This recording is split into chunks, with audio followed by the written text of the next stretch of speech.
नमस्कार। कहानी कमल में आपका स्वागत है। आज सुनिए मशहूर लेखिका निशी पाल सूरी जी की कहानी।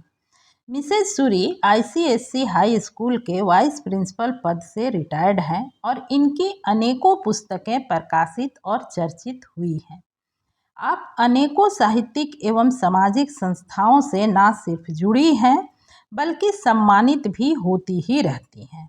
कहानी का पूरा आनंद लेने के लिए कहानी को अंत तक सुने और पसंद आए तो लाइक तथा चैनल को सब्सक्राइब करना बिल्कुल ना भूलें। तो आइए शुरू करते हैं आज की कहानी, जिसका शीर्षक है मिलन। शहनाइयों के स्वर मंद पड़ चुके थे और उनके स्थान पर पंडित जी के मंत्रोच्चार की ध्वनि वातावरण में गूंज रही थी। स्वादिष्ट भोज्य पदार्थों के सुगंध के स्थान पर अब हवन की पावन सुगंध वायुमंडल को सुवासित कर रही थी। दूल्हा बने अभय और दुल्हन के जोड़े में लिपटी नगर के प्रसिद्ध उद्यमी तथा समाज सेवी शंकर लाल जी की सुपुत्री सुमना पंडित के निर्देशानुसार विवाह की रस्में पूरी कर रहे थे। अधिकांश मेहमान जा चुके थे। दोनों परिवारों के निकट संबंधी मंडप के चारों ओर बैठे विवाह संपन्न होते देख रहे थे। कुछ अन्य मेहमान भी अभी रुके हुए थे, जिनमें कुछ उच्चाधिकारी तथा नगर के बड़े व्यवसायी तथा प्रतिष्ठित लोग थे, जो व्यस्तता के कारण एक दूसरे से मिलने का अवसर नहीं पा सकते थे, तो ऐसे अवसर का पूरा लाभ उठाना चाह रहे थे। थोड़ा हटकर ये लोग अपनी ही बातों में व्यस्त थे। दो दल बने हुए थे। स्त्रियों की बातों के प्रधान विषय थे साड़ियाँ, जेवर, फैशन और सौंदर्य प्रसाधन। पुरुषों के वार्तालाप का क्षेत्र अपेक्षाकृत व्यापक था। राजनीति, भ्रष्टाचार, देश की आर्थिक स्थिति, व्यापार की तेजी मंदी, विदेशों की समस्याएं भी इनके बातों में शामिल थी। परंतु आशय सबका एक ही था, दूसरों पर हावी होने और उन्हें अधिक से अधिक प्रभावित करने की भावना। तभी सहसा मानो आकाश का चांद धरती पर उतर आया। यह सत्या थी, जो माँ के संदेश पाकर कुछ देर के लिए मंडप में आई थी। सफेद कपड़ों में लिपटी वह सादगी और सौंदर्य की साक्षात प्रतिमा थी। उसके आते ही वातावरण में एक चुप्पी सी छा गई। उसके स्निग्ध सौंदर्य ने पुरुषों के हृदय में आग सी लगा दी थी। धीरे धीरे फुसफुसाहटें उभरने लगी, जिनके कुछ टुकड़े सत्या के कानों में भी पड़े। अपनी सफ़ेद हो चली कनपट्टियों पर हाथ फेरते हुए इनकम टैक्स कमिश्नर ने कहा, हाय, इसके इंतजार में मैंने अपनी जवानी गंवा दी, पर यह मानी ही नहीं। और उन्होंने कीमती साड़ी और जेवरात से लदी अपनी भारी भरकम पत्नी की ओर देखा, जिसे वे कुछ समय पहले ही ब्याह कर लाए थे। मैं तो अभी तक कंवारा हूँ, एक अधेड़ व्यापारी ने कहा, जिसके सिर के बाल भी अब उड़ने लगे थे। स्त्रियों की बातों का केंद्र भी अब सत्या ही थी। हाय, इस देवी रूप के साथ कैसा दुर्भाग्य लेकर पैदा हुई है बेचारी। बसने से पहले ही इसका संसार उजड़ गया। एक सहानुभूति भरा स्वर था। बेचारी क्या जी, मनहूस कहो मनहूस। जाने के पहले ही जिनके जवान बेटे को चाट गई, उनके घर चली जाती तो सर्वनाश ही कर देती। हाथ मटकाते हुए दूसरी बोली, भाई हम तो बाल बाल बच गए। पहले इसके रिश्ते की बात मेरे भाई के साथ भी चली थी। किसी ने पहली बार यह रहस्योद्घाटन किया। अच्छा तो यह है। मैंने सुना है कि मेरे पति पर भी बहुत डोरे डाले थे इसने, पर दाल ही नहीं गली।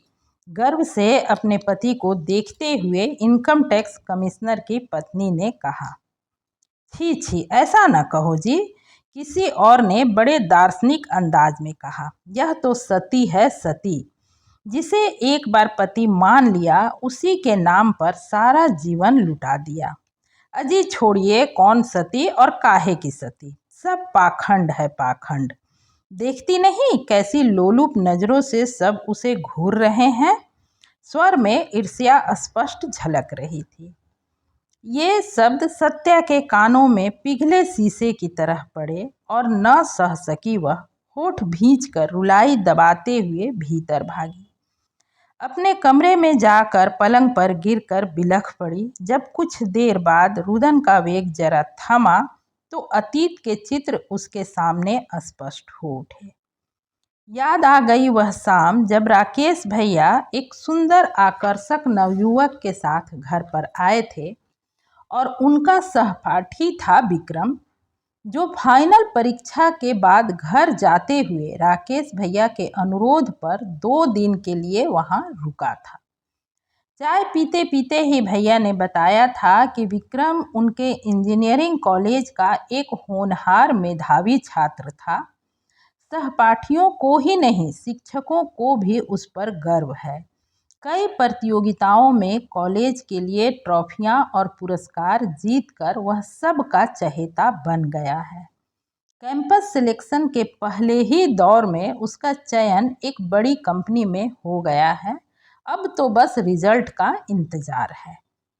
रात के खाने के बाद जब सब ड्राइंग रूम में बैठकर कॉफ़ी पी रहे थे तो बातों बातों में शंकर लाल जी ने विक्रम के परिवार के बारे में सारी जानकारी ले ली थी और बड़े खुश और संतुष्ट हुए थे। बीच बीच में सत्या और विक्रम को कनखियों से एक दूसरे को देखते देखकर जैसे उनकी भी रुचि जान ली थी। अगले ही दिन अपने आशय का एक पत्र उन्होंने विक्रम के पिता को भी लिख डाला। 2 दिन रहकर विक्रम तो चला गया, पर अपने व्यक्तित्व और स्वभाव की छाप घर भर पर छोड़ गया। उसके जाने के तुरंत बाद ही विक्रम के पिताजी का जवाब भी आ गया, जिसमें उन्होंने इस रिश्ते के लिए अपनी स्वीकृति भी दे दी थी। शीघ्र ही एक सादा से समारोह में दोनों की मंगनी हो गई और विक्रम का रिजल्ट आने के बाद विवाह करने का बात निश्चय किया गया। दोनों परिवारों में प्रसन्नता की लहरें उमड़ने लगी। सत्या अपने को संसार की सबसे भाग्यशालिनी युवती समझने लगी। प्रेम भींगे पत्रों का आदान प्रदान होने लगा। दिन बीतने लगे। एक दिन एक भारी लिफाफा सत्या के नाम रजिस्ट्री से आया। विक्रम की लिखावट पहचान कर वह उछल पड़ी और अपने कमरे में भागी। उतावली से लिफाफा खोला तो एक पत्र के साथ कुछ तस्वीरें पलंग पर बिखर गई। संक्षिप्त सा पत्र था, जल्दी जल्दी पढ़ा। मेरी सत्या, यह मेरा तुमको आखिरी पत्र है। धक से रह गई थी वह, फिर साहस करके आगे पढ़ा, क्योंकि अब हम शीघ्र ही कभी न बिछुड़ने के लिए मिलने वाले हैं। मेरी हार्दिक इच्छा है कि इस मिलन के बाद हम कभी अलग ना हो और हमें कभी पत्र लिखने की ज़रूरत ही ना पड़े। मैं अपनी नौकरी पर आ गया हूँ और यह घर मुझे कंपनी से मिला है। अब हम शीघ्र ही एक हो जाएंगे, तो इस घर का नाम मिलन रखेंगे। घर की कुछ तस्वीरें भेज रहा हूँ। तुम्हारा विक्रम। उसने पत्र रखकर चित्र उठाए। घर के विभिन्न चित्रों को देखकर वह उसी के सपने सजाने लगी। उसने कल्पना में उस घर को स्वर्ग सा सजा दिया और झूम उठी। अगले ही दिन विक्रम के पिता ने फोन कर विक्रम की नौकरी की सूचना दी और बताया कि अब शादी भी जल्दी ही होनी चाहिए। उनके अनुसार 15 दिन बाद ही एक शुभ मुहूर्त था। शंकर लाल जी ने भी तुरंत स्वीकृति दे दी। राकेश और शंकर लाल जी विवाह की तैयारियों में लग गए।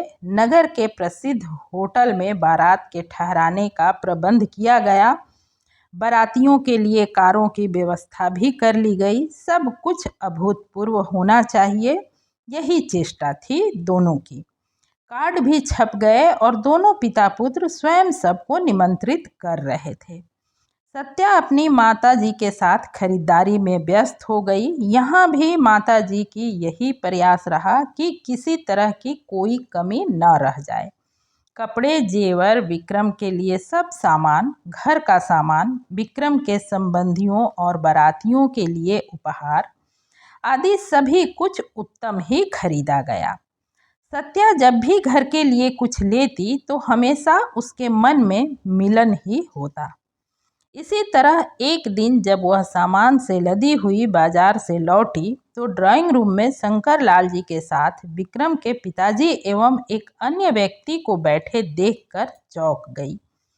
उनके चेहरों को देखकर तो वह इस तरह घबरा गई कि अभिवादन तक करना भूल गई। उसे लगा कि कुछ अनिष्ट हुआ है। वह जानना तो चाहती थी पर पूछने तक का साहस न कर पाई।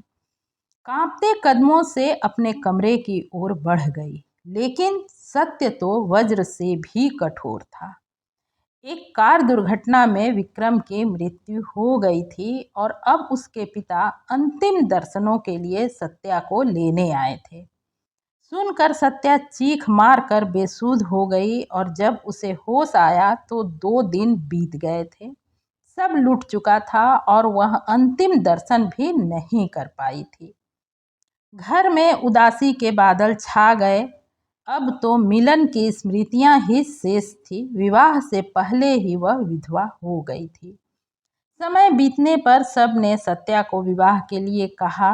कई युवक उसका हाथ मांगने भी आए, परंतु वह अपने व्रत से न टली। एक बार जिसे मन से पति मान लिया था उसे मन से निकाल न सकी। अपने को उसने अपने कमरे में बंद कर लिया। विक्रम के पत्र और मिलन की तस्वीरें ही उसकी सहारा थी।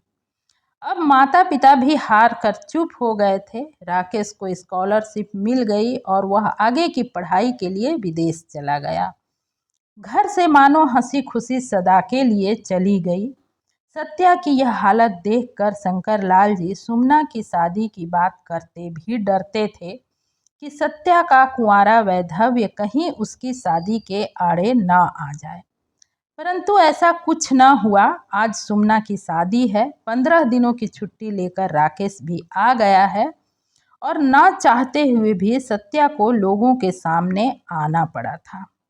रोते रोते उसने करवट बदली। पास की मेज पर पड़ी विक्रम की मुस्कुराती हुई तस्वीर उठाकर हृदय से लगा ली और बुदबुदाई, क्या हमारा मिलन कभी संभव न होगा? फिर घर की तस्वीरें उठाई। वह सपनों का महल ताश का घर बन गया था, जिसका पत्ता पत्ता दुर्भाग्य के एक झोंके ने बिखरा दिया। उसे लगा जैसे मुस्कुराता हुआ विक्रम उसे बुला रहा है। अचानक सीने में तेज दर्द उठा और शरीर पसीने से भीग गया। वह निढाल सी हो गई। सांस भी भारी हो चली थी। कब विवाह संपन्न हुआ और कब अन्य रस्में समाप्त हुई उसे कुछ भी होश नहीं रहा। अपने माथे पर किसी स्पर्श को पाकर धीरे से आंखें खोली। यह सुमना थी जो विदा से पहले अभय के साथ सत्या से आशीर्वाद लेने आई थी।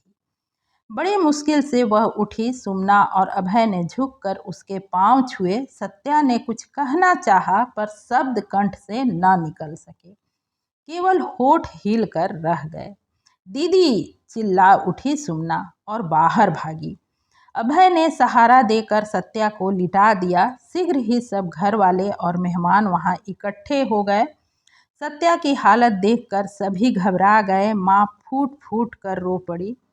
शंकर लाल जी डॉक्टर को फोन करने दौड़े। राकेश और अभय एम्बुलेंस आदि की व्यवस्था करने लगे। अस्पताल को फोन किया, तब तक डॉक्टर आ गए। जब उन्होंने सत्या को देखा तो निराशा से सिर हिला दिया। विक्रम का चित्र हाथ में लिए वह चिर मिलन को जा चुकी थी। समाप्त। कहानी पसंद आई हो तो कमेंट करें, चैनल को जरूर सब्सक्राइब करें। पूरी कहानी सुनने के लिए दिल से धन्यवाद।